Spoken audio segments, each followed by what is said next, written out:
we want to regulate our emotions, it's not really regulating whether or not they're on or off. It's regulating what we do about them. Emotions are going to happen, whether we want them to happen or not. Because again, we are emotional animals first.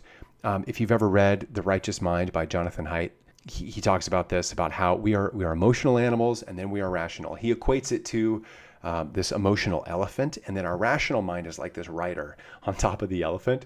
And so, I mean, just think about that. Our rational mind is this little thing that has a bunch of control, and we're trying to control this elephant.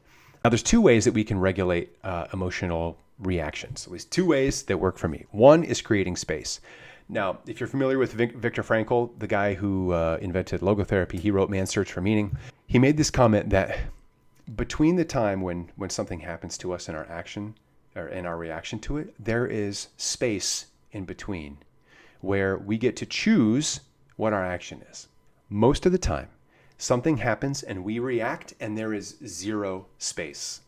Because something happens and we make a perception, we have an assessment, and then our emotions flare up. And then without thinking, we are driven to action. If we want to regulate our emotions, it's not really regulating whether or not they're on or off. It's regulating what we do about them.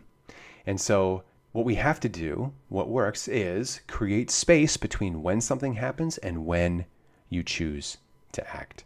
Because remember, our feelings and our actions, they're two separate things. You can feel triggered and angry and still be calm and respectful.